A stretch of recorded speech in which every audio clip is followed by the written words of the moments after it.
ஆதி திராவிடர் மற்றும் பழங்குடியினரை தொழில் முனைவோராக உயர்த்துவதற்கு ஆதி திராவிடர் மற்றும் பழங்குடியினருக்கான முதலமைச்சரின் சமூக பொருளாதார மேம்பாட்டு திட்டம் CMRIS செயல்படுத்தப்படுகிறது. இத்திட்டத்தின் கீழ் 2024-25 நிதியாண்டில் 122 கோடி ரூபாய் மதிப்பிலான திட்டங்களுக்கு 50 கோடி ரூபாய் மானியமாக வழங்கப்பட்டு இதுவரை 2308 பயனாளிகள் பயனடைந்துள்ளனர். வரும் ஆண்டிற்கென 75 கோடி ரூபாய் நிதி ஒதுக்கீடு செய்யப்பட்டுள்ளது.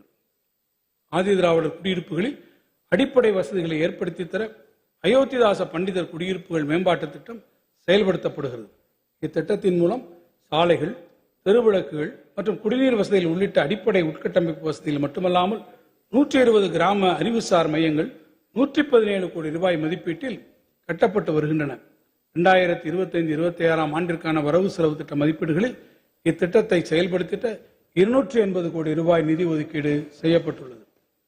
ஆதி திராவிடர் மற்றும் பழங்குடியின மாணவர்களுக்கு உலகளாவிய கல்வி வாய்ப்புகளை விரிவுபடுத்த மாநில அரசு உறுதியாக செயல்பட்டு வருகிறது. கலை, அறிவியல், வணிகம், சட்டம், பொறியியல், மருத்துவம் போன்ற துறைகளில் முதுநிலை அல்லது ஆராய்ச்சி படிப்புகளை தொடரும் மாணவர்களின் நிதிச்சுமையை குறைத்து திறமையான மாணவர்கள் உலக புகழ்பெற்ற கல்வி நிறுவனங்களில் கல்வி கற்கும் வாய்ப்பை வழங்க அண்ணல் அம்பேத்கர் அயலக உயர்கல்வி திட்டத்தின் கீழ் 2025-26 நிதியாண்டில் 65 கோடி ரூபாய் நிதி ஒதுக்கப்படும். இவ்வரசு ஆதி திராவிடர் மற்றும் பழங்குடியின சமூகத்தை சார்ந்த பெண் விவசாய தொழிலாளர்களை நில உரிமையாளர்களாக உயர்த்த நன்னிலம் மகளிர் நில உரிமை திட்டத்தை அறிமுகப்படுத்தியுள்ளது. இத்திட்டத்தின் மூலம் பெண்களின் பொருளாதார பாதுகாப்பையும் சமூக நிலையில் அவர்களின் உயர்வை உறுதி செய்து அவர்களின் வாழ்வாதாரத்தை வலுப்படுத்தும் நோக்கில் 2025-26 ஆண்டில் இந்த திட்டத்திற்காக 20 கோடி ரூபாய் நிதி ஒதுக்கீடு செய்யப்பட்டுள்ளது. தமிழ்நாட்டில் 37 வகை தொல்குடியினர் தனிச்சிறப்பு மிக்க அடையாளத்துடன் கிழக்கு மற்றும் மேற்கு தொடர்ச்சி மலைகளிலும் சமவெளி பகுதிகளிலும் வாழ்கின்றனர். இவர்களின் ஒருங்கிணைந்த மேம்பாட்டிற்காக ஆண்டொன்றுக்கு 250 கோடி ரூபாய் நிதி ஒதுக்கீட்டில் 4 ஆண்டுகளுக்கு 1000 கோடி ரூபாய் மதிப்பீட்டில் தொல்குடி திட்டம் உருவாக்கி செயல்படுத்தப்பட்டு வருகிறது. பழங்குடியினரின் மரபுசார் அறிவினை பாதுகாத்து பயன்படுத்தி பல்லுயிர் பெருக்கத்தோடு கூடிய பழங்குடியினர் வாழ்வாதார கொள்கை ஒன்று உருவாக்கப்படும்.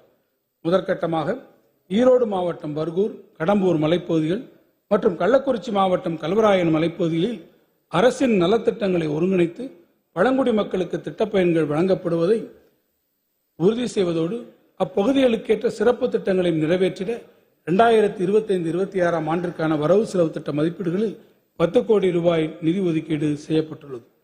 ஆதி திராவிடர் மற்றும் பழங்குடியின மாணவர்களுக்கு உயர்கல்விக்கான உதவித்தொகை வழங்குவதற்காக இந்த வரவு செலவு திட்டத்தில் 733 கோடி ரூபாய் ஒதுக்கீடு செய்யப்பட்டுள்ளது. இந்த வரவு செலவு திட்ட மதிப்பீடுகளில் ஆதி திராவிடர் மற்றும் பழங்குடியினர் நலத்துறைக்கு 3924 கோடி ரூபாய் ஒதுக்கீடு செய்யப்பட்டுள்ளது. சமூக நல்லிணக்க ஊராட்சி விருது சாதி பாகுபாடற்ற சமூக நல்லிணக்கத்தையும் சமூக ஒற்றுமையையும் கடைபிடிக்கும் ஊராட்சிகளை ஊக்குவித்து கௌரவிக்கும் வகையில் தகுதி படைத்த 10 ஊராட்சிகளுக்கு தலா 1 கோடி ரூபாய் ஊக்கத்தொகையுடன் கூடிய சமூக நல்லிணக்க ஊராட்சிக்கான விருதுகள் வழங்கப்படும். உரிய செயல்திறன் அளவீடுகள் மற்றும் நல்லிணக்க தரவுகள் மூலம் இந்த ஊராட்சிகள் தேர்வு செய்யப்படும். பிற்படுத்தப்பட்டோர், மிகவும் பிற்படுத்தப்பட்டோர் மற்றும் சீர்மரபினர் நலன் சமூக நீதியின் பிறப்பிடமான தமிழ்நாட்டில் நாட்டிற்கே முன்னோடியாக பல்வேறு நலத்திட்டங்களை இந்த அரசு செயல்படுத்தி வருகிறது. வரும் தேசிய மக்கள் தொகை கணக்கெடுப்புடன் சாதி வாரியான கணக்கெடுப்பினையும் இணைத்து ஒன்றிய அரசு நடத்திட வேண்டும் என்று இவ்வரசு தொடர்ந்து வலியுறுத்தி வருகிறது. அதிகமான மாணவர் சேர்க்கை உள்ள 27 கல்லூரி மாணவர் விடுதிகள் மற்றும் கடந்த 4 ஆண்டுகளில் கல்லூரி விடுதிகளை தரம் உயர்த்தப்பட்ட 36 பிற்படுத்தப்பட்டோர், மிகவும் பிற்படுத்தப்பட்டோர், சீர்மரபினர் மற்றும் சிறுபான்மையினர் கல்லூரி மாணவர்கள் விடுதிகள் அடுத்த 2 ஆண்டுகளில் கட்டமைப்பு வசதி மேம்பாடு, சிறப்பு பழுது நீக்கம், புதுப்பித்தல் பணிகள் மேற்கொள்ளப்பட்டு தரம் உயர்த்தி புதுப்பொலிவுடன் திகழ புதிய திட்டம் வகுக்கப்படும்.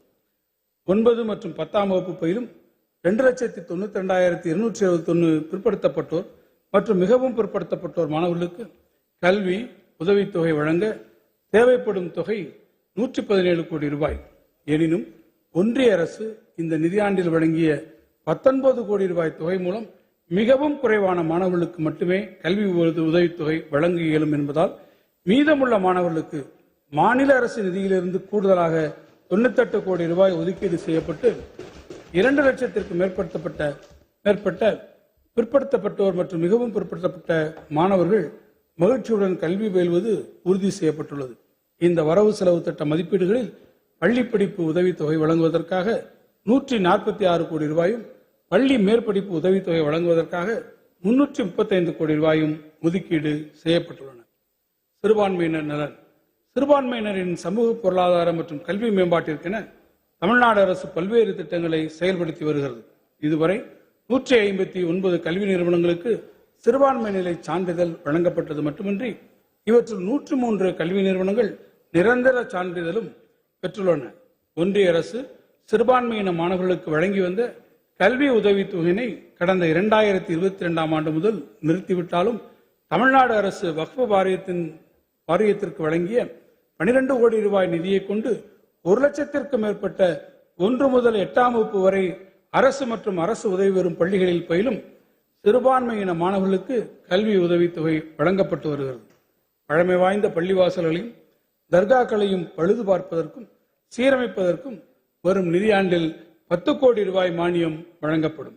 அதேபோன்று பழமையான தேவாலயங்களை பழுது பார்ப்பதற்கும் சீரமைப்பதற்கும் இந்த ஆண்டு 10 கோடி ரூபாய் மானியம் வழங்கப்படும்.